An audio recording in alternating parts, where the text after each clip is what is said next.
Well, thank you very much, Mr. Chairman, for having this important hearing today to examine the prevalence and use of smokeless tobacco products, the health effects from use of these products, and the correlation between smokeless tobacco use by youth and Major League Baseball players. It's fitting, Mr. Chairman, that we hold this hearing in April as our nation has once again embraced the start of the baseball season.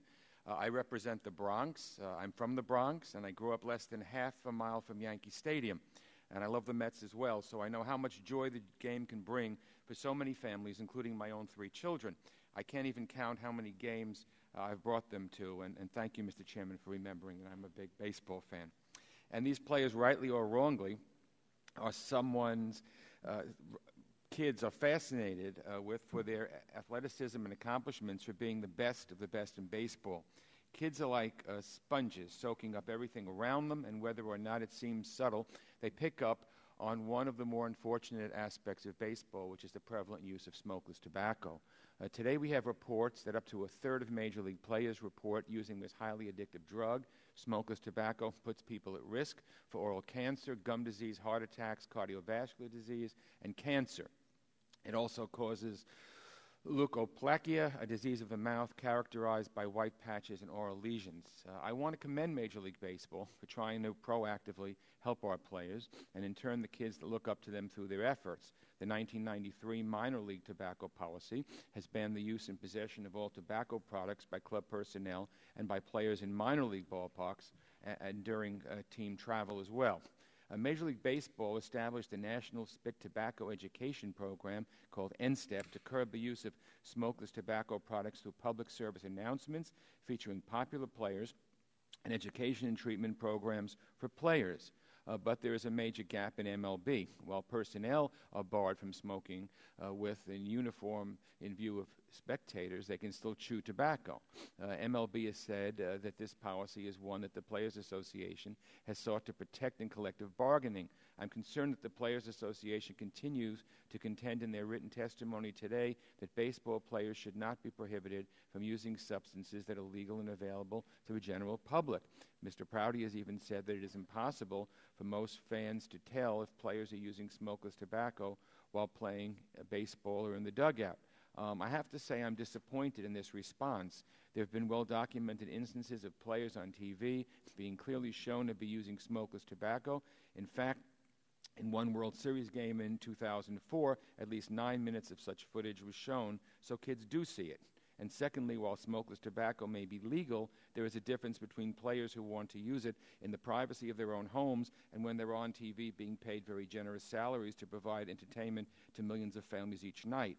Every workplace has rules about what their employees can and cannot do, such as a matter of respect for the institution of Congress. We have to wear suits and ties or other appropriate attire when on the floor of the House. So therefore it seems quite fair and reasonable that players abstain from using smokeless tobacco on the field, and I urge the Players Association to continue to consider these facts. I want to welcome Joe Garagiola, who's one of my personal heroes, and the other people testifying today, and I thank you, Mr. Chairman.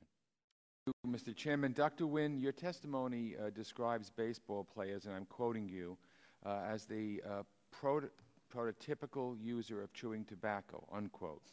You also note that, and again, I quote from your written testimony, that, quote, adolescents engage in more risky behaviors, including tobacco use, to the extent they endorse positive prototypes of individuals who engage in those behaviors, unquote. I know that Mr. Manfred from Major League Baseball and Mr. Prouty from the Major League Baseball Players Union are in the audience for this testimony, and we'll hear from them later, but I want them to hear your views on this matter. So let me ask you this. Very simple question. When teenagers and young adults see Major League Baseball players using smokeless tobacco, does it make more likely that these young people will themselves become users? That is likely based on evidence that shows that peers and parents and other role models for children influence their use of smokeless tobacco. So it was an obvious question. I knew that would be your answer, so let me also ask you another obvious question. Do you believe that if Major League Baseball and the Players Union were to agree to ban the use of smokeless tobacco on the field and in the dugout, would that result in a reduction in smokeless tobacco use among teenagers? Well, certainly the evidence from Katie Couric's colonoscopy and Magic Johnson's HIV status definitely had an impact on positive impact on the U.S. public in terms of taking preventive measures. So it seems likely, by analogy, that would have a positive effect on youth in the U.S. Thank you. Dr. Pekacek, do you have any thoughts of the impact of the use of chewing tobacco by Major League Baseball players?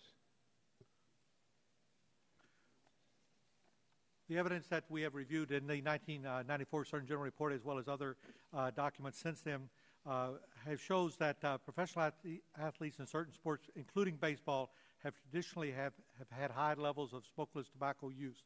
Athletes serve as role models for youth, and smokeless tobacco manufacturers have used these imageries in advertising testimonials by featuring athletes in sports to make smokeless tobacco products appear attractive to youth. Teens tend to mimic the behaviors of those who they look up to and identify with, including baseball players and athletes. While smokeless tobacco use was prohibited in minor leagues in early 1990, this policy has not been extended to major leagues. Well, thank you. Dr. Wynn, I've heard reports that in Sweden, significant numbers of people are quitting smoking and using smokeless tobacco, and that the country's rates of lung cancer have gone down. This might seem to support the argument that smokeless tobacco is a form of harm reduction. This argument rests on the idea that the use of smokeless tobacco is good because the risks of death and disease from using smokeless tobacco are less severe than the risks of death and disease from using cigarettes.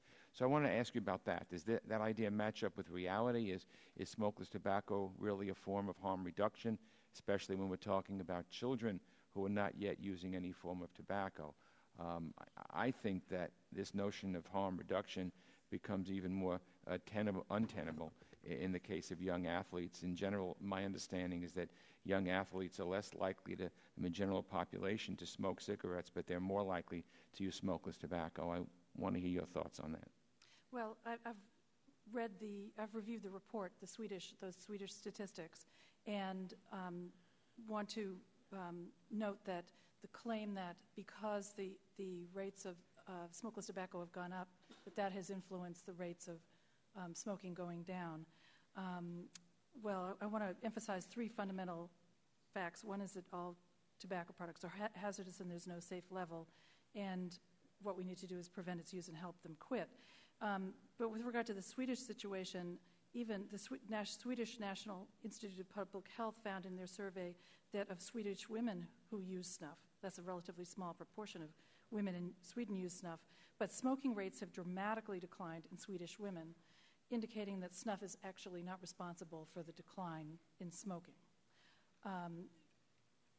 There is a continuum of risk associated with both smokeless tobacco and smoking, but we are most concerned about issues related to dual use of smoking and smokeless tobacco, and on smokeless tobacco as a gateway for children. So in the case of young athletes who don't smoke cigarettes but use smokeless tobacco because they see Major League Baseball players using it, would it be fair to say that smokeless tobacco use significantly increases their health risks? Yes. It increases their risk of oral lesions in their mouth, and many oral lesions have the potential to develop cancer, oral cancer. Thank you. Thank you, Mr. Chairman. Thank you. Gentleman from Indiana, Mr. Boyer.